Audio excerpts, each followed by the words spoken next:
O Papa Pio XII disse certa vez que a cidade de São Paulo teve como fundador o apóstolo Manuel da Nóbrega. Alguns anos mais tarde, foi a vez de outro Papa, João XXIII, dizer que o Padre Manuel foi nada menos que o bandeirante de Deus no Brasil. Mas quem foi esse personagem que é considerado um dos mais importantes portugueses do século XVI, apesar de ter passado grande parte da vida no Brasil? Manuel da Nóbrega nasce em 18 de outubro de 1517, na cidade de Sanfins do Douro, no norte de Portugal. Estuda nas universidades de Salamanca e de Coimbra. Aos 27 anos, decide seguir a carreira religiosa. O jovem Manuel da Nóbrega escolhe uma nova ordem religiosa criada poucos anos antes. A Companhia de Jesus foi fundada pelo espanhol Inácio de Loyola. Os jesuítas tinham como princípio ser missionários. Por isso, seriam os grandes responsáveis pela propagação do cristianismo nas terras recém-descobertas. Nóbrega passa 5 anos pregando no interior de Portugal, até que o rei Dom João III pede ao padre que lidere a primeira equipe de religiosos no continente americano. Em 1549, chega ao Novo Mundo a esquadra do primeiro governador-geral do Brasil, Tomé de Souza. Junto com ele, 5 jesuítas comandados pelo Padre Manuel. Os primeiros jesuítas a chegar às Américas, desde Alasca até a Patagônia, foram aqueles destinados ao Brasil. Então, Nóbrega é do primeiro grupo de jesuítas que pisa o solo americano, entendendo por solo americano o território desde o Alasca até a Patagônia. Tomé de Souza tem a missão de organizar uma administração para a nova terra e criar uma cidade para servir de capital. No dia 29 de março, ele funda Salvador. O Padre Manuel da Nóbrega fica encarregado de construir e comandar o colégio da cidade. Mas a colônia é grande e quase não há padres no Brasil. Por isso, o Padre Manuel, em companhia de Tomé de Souza, resolve seguir para outras capitanias. Em Ilhéus, Porto Seguro e no Espírito Santo, os colonos podem se confessar, ter seus casamentos celebrados e os filhos batizados. Os índios que vivem nos povoados são catequizados. Seguindo para o sul, Nóbrega e o governador-geral chegam à capitania de São Vicente, a mais antiga do Brasil. Lá, o padre assume o comando do Colégio Jesuíta da vila. Mas o padre não se limita a administrar o colégio da vila litorânea. Contrariando Tomé de Souza, para quem a povoação do Novo Mundo deveria se restringir à costa, Manuel sobe a Serra do Mar para catequizar os índios da região conhecida como Planalto de Piratininga. Ali já vivem alguns portugueses que, por ordem do governador-geral, são reunidos na vila de Santo André da Borda do Campo.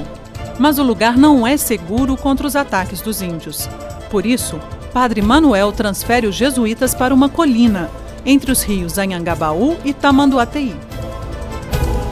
Ele então esteve em Piratininga, examinou as condições do clima, as condições das águas, e então lá colocou, e também uma distância maior de brancos, de europeus, que infelizmente muitas vezes não tinham os mesmos ideais de Nóbrega e estavam pensando em se enriquecer e queriam uma mão de obra escrava para suas fazendas e suas diversas tarefas.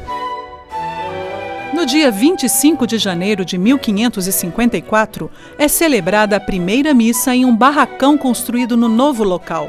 O dia é escolhido em homenagem ao apóstolo Paulo, e por isso o colégio recebe o nome de São Paulo. Nóbrega não pode ficar e acompanhar o crescimento do colégio. No ano seguinte, a colônia é invadida.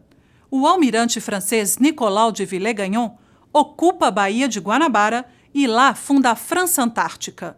Ele consegue fazer uma aliança com os índios e ameaça o domínio português na região. Com o apoio dos franceses, índios de várias tribos se unem para lutar contra os portugueses que tentam escravizá-los. Eles formam a Confederação dos Tamoios e começam a atacar vilas e povoações portuguesas. Depois de 7 anos de conflitos, o padre Nóbrega, que é contra a escravização dos índios, decide liderar uma missão para restabelecer a paz entre nativos e portugueses. Em 1563, ele e um jovem jesuíta chamado José de Anchieta partem de São Vicente para a aldeia de Iperoig, onde hoje fica a cidade de Ubatuba. Com a ajuda do irmão Anchieta, que rapidamente aprende a falar em tupi, Nóbrega consegue um acordo com algumas tribos e enfraquece a luta dos tamoios. Com isso, fica aberto o caminho para a retomada da Baía de Guanabara. No ano seguinte, a esquadra do capitão Estácio de Sá, sobrinho do novo governador-geral Mendes Sá, chega ao Brasil para expulsar os invasores. Mas os franceses e as tribos aliadas resistem e Estácio precisa buscar reforços em São Vicente. Lá, ele recebe o apoio de Nóbrega e Anchieta, que mandam voluntários para a luta. Nóbrega, então, foi um elemento da maior transcendência para juntar forças, inclusive trazer índios amigos de São Paulo para a luta contra os invasores franceses no Rio de Janeiro.